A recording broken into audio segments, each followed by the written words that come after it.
I suppose the beginning of this story starts when the cracks in my marriage became impossible to ignore. Looking back, I can pinpoint the moment. It wasn't the late nights or the sudden secrecy with her phone, though those were signs. No, the real turning point came when she began flaunting things that didn't belong in our world. Emma and I had been married for 12 years. We weren't rich, but we lived comfortably.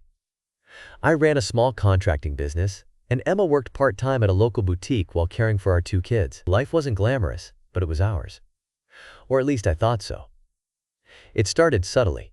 A new bracelet, gold and studded with tiny diamonds, appeared on her wrist. I asked about it, and she waved me off with a laugh. "A gift from a friend," she said. Then there was the designer handbag, the kind of thing we couldn't afford without dipping into our savings. "Oh, just a little indulgence," she chirped when I questioned it. "But the car?" That was the final straw. Emma pulled into the driveway in a sleek, black BMW one sunny afternoon, grinning like a cat who'd swallowed a canary. Our old minivan sat forlornly to the side, looking as bewildered as I felt. "Whose car is that?" I asked, my stomach churning. "It's mine," she replied breezily, tossing her hair over her shoulder. "A gift from someone who appreciates me."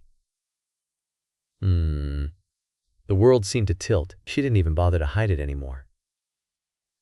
That's when I knew. Knew about him. Knew about them. And knew that I wouldn't let this slide. I'm not a violent man. Nor am I impulsive. But betrayal?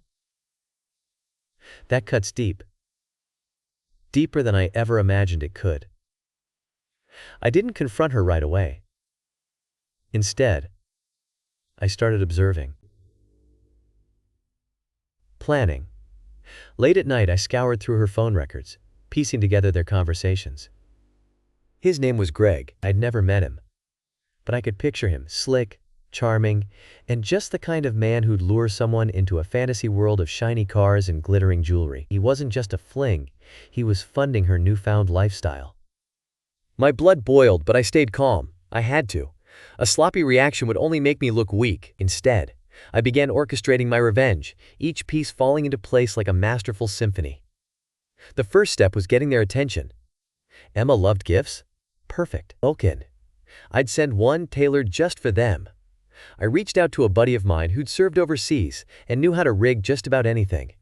I didn't want anything illegal, just something impactful. He helped me build a package that looked innocent, but packed a hell of a punch. A little box rigged with a compressed air canister and powdered dye. When opened, it would explode in a harmless, albeit dramatic, burst of bright red pigment. Enough to stain clothes, carpets, and skin for weeks. I wrapped it beautifully. Gold paper. A silk ribbon. The works. A note accompanied the box. To Emma and Greg. With love. I dropped it off at Greg's office. Yes, I'd tracked him down, and made sure it was marked urgent.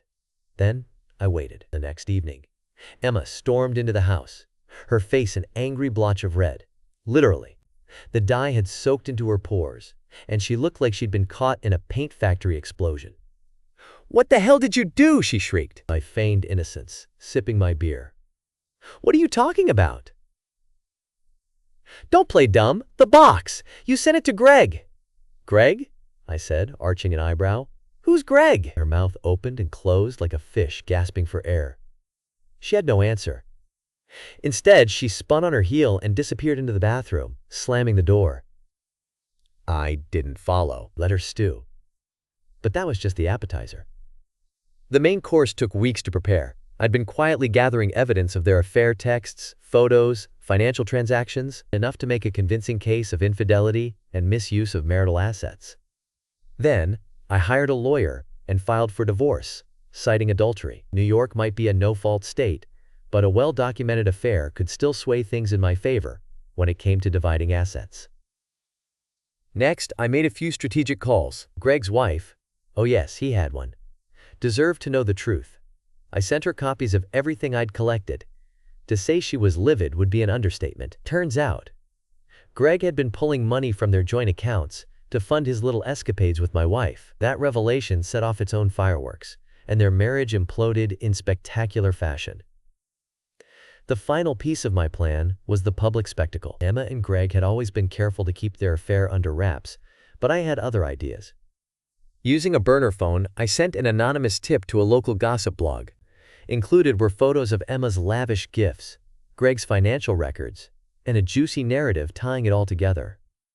The story went viral. Emma's boutique job quickly evaporated. No one wanted to shop at a store associated with that woman from the scandal. Greg's business suffered too, as clients pulled contracts in the wake of his exposed indiscretions. Neither of them could escape the fallout. In the end, the divorce was swift and satisfying. I kept the house, the savings, and primary custody of the kids. Emma, now unemployed and disgraced, moved in with her parents, leaving the BMW behind. Greg? Last I heard, he'd moved to another state, trying to rebuild his shattered reputation. As for me, I'm doing just fine. Better than fine, actually. The kids and I have found a new rhythm, one filled with laughter and lightness. There's a certain peace in knowing you've reclaimed your life, even if the path to get there was messy. Do I regret my revenge? Not for a second. Some people will say it was petty or vindictive. Maybe it was. But sometimes, justice needs a personal touch. And I made sure they'd never forget mine.